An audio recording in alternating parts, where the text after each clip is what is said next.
name is Polly West, and today I'll be presenting my senior capstone project on alcohol and the relationship it has with cardiac arrhythmias and suggestions for interventions we can do clinically to improve patient outcomes. There are a few different types of cardiac arrhythmias. Normal sinus rhythm, of course, is the normal rhythm. Then we have fast rates like tachycardia, supraventricular tachycardia, and slow rates like bradycardia. And then there are rates that affect different areas of the heart, ventricular fibrillation, atrial fibrillation, and so on. This literature review and research focuses a lot around atrial fibrillation, and I'll be mentioning that a majority of the time through my presentation because it is the most common. Atrial fibrillation is significant. It's affecting 5 to 6 million people a year, and the numbers are predicted to continue to grow. Not only is it affecting a large quantity of people, it's also a huge financial burden for us.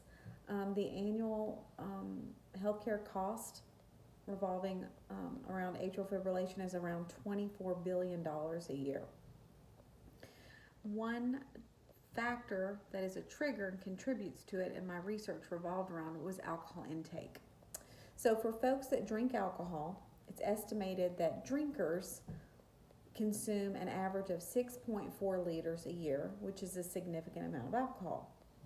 Well, as nurses and providers and educators to our patients, a lot of times patients are either just not forthcoming or possibly in denial about their use of alcohol. So giving them some parameters is helpful.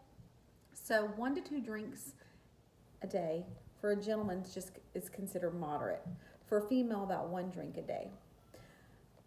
Excessive alcohol intake is greater than 15 drinks per week for a male and greater than 8 drinks per week for a female. So that can give them some parameters to work with.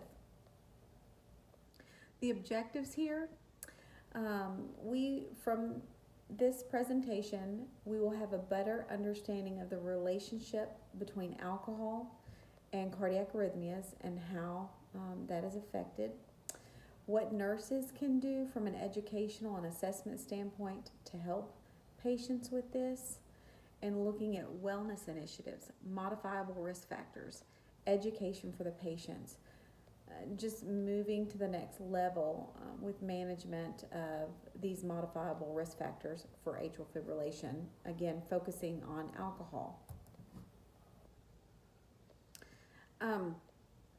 Currently, there is a 3-pillar approach in most healthcare settings for the treatment of atrial fibrillation. So first, it is established from the findings that alcohol does trigger atrial fibrillation, and it's a significant risk factor.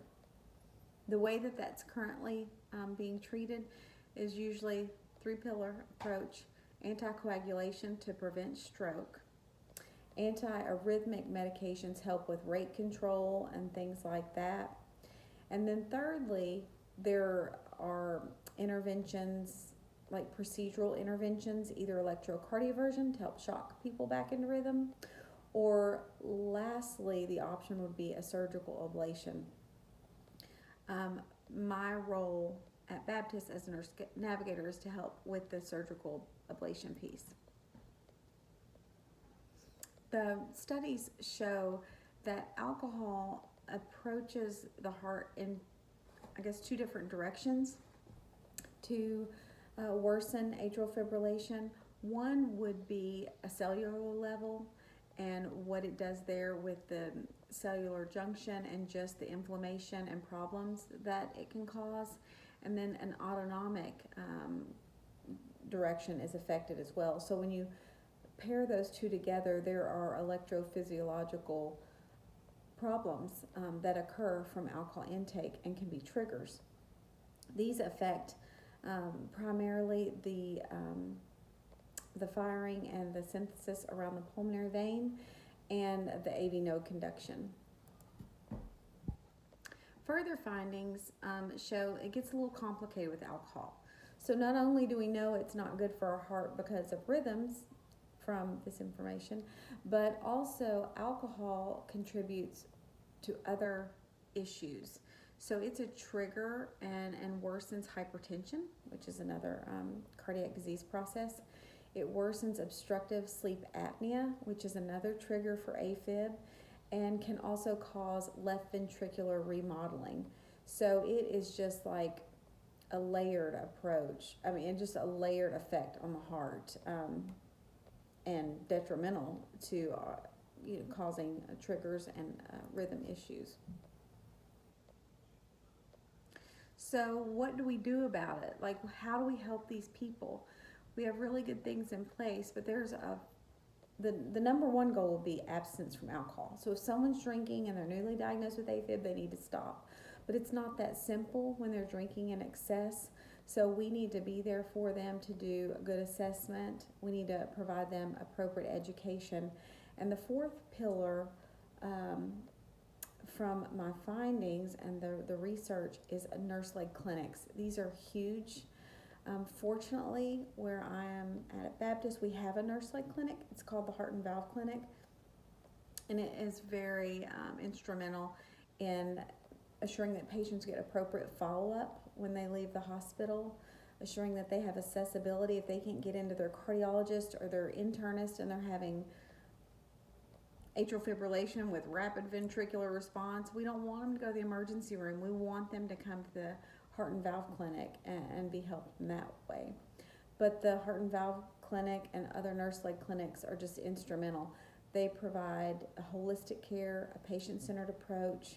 Patients at Baptist are able to meet with a pharmacist and reconcile their medications and go over all that and build relationships with the providers. And the goal is that the patients want to help themselves be better and focus on modifiable risk factors and take ownership over their own health care. So interventions and suggestions. My suggestions are as follows.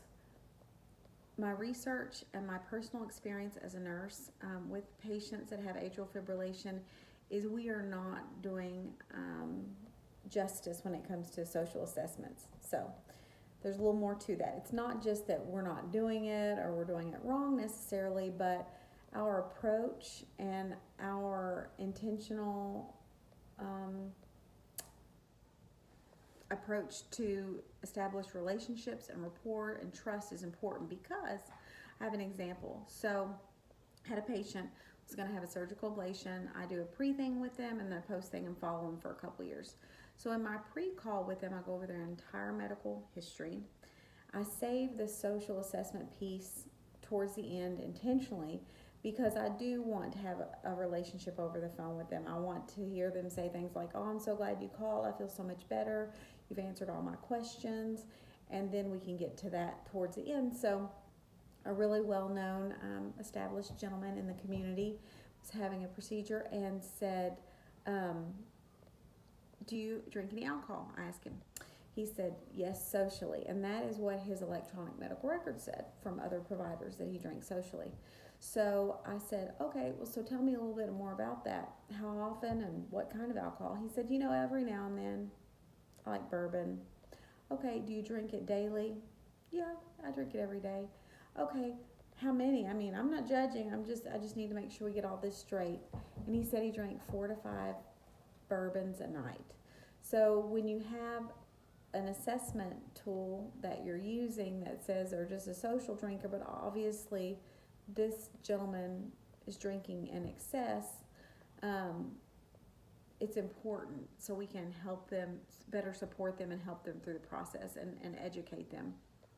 So that's the first part, is we need to improve those assessment skills. Now that requires, first off, reviewing how's it being done wherever we're working.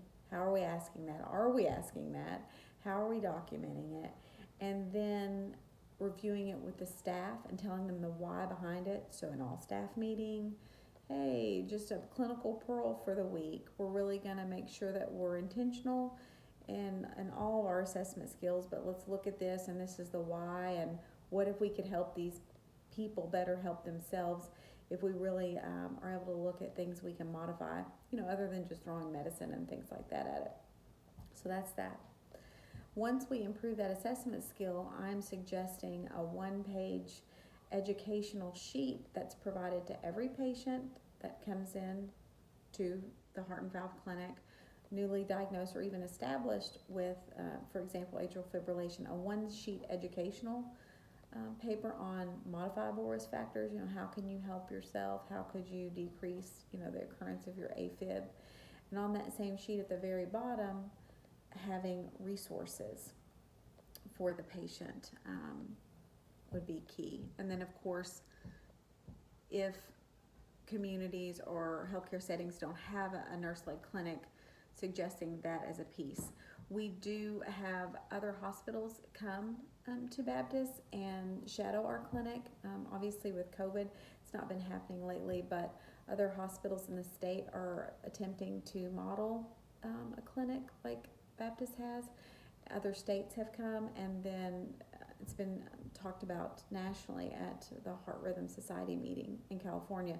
It's huge, so it's up and coming. Everyone needs one because they're able to offer that holistic approach, that patient-centered care, and make sure those patients have that follow-up. The action plan. We need to find out how we are assessing patient social history. We need to educate the appropriate way to do that. We need to educate on documentation and follow-up.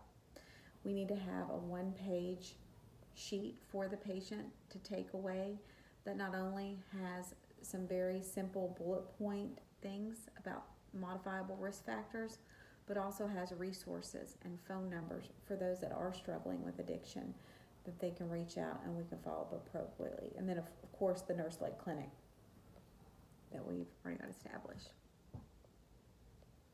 This educational slide here for clinical assessment, this is a screenshot of the electronic medical record at Baptist Health. The social assessment piece at the top, you'll see tobacco use, and then the bottom half is alcohol intake. So this would be something that would be shared at an all-staff meeting to go over this, just looking at these pieces of their medical history and talking about the why it's important and what we can do to help them. And on the alcohol section, it's not just do you drink, yes or no. It's is there any alcohol intake? What type of alcohol? How much? How often? And a comment section where if they have questions or we can provide other things, we can put some comments in there for appropriate follow-up. The current policy, I did pull Baptist's current policy for assessment skills, and the policy reads like this. People that come in all get a comprehensive physical assessment, and in that comprehensive physical assessment, we are to assess their chemical dependency. It's not a one-time thing, so this goes back to that education for staff. It's not a portion that we skip over, we just ask it once and it's in there. It also needs to be reviewed on a regular basis with each visit, and just to make sure nothing's changed. And for patients new on that may not be real comfortable, it might give them an opportunity down the road to be a little more forthcoming with information.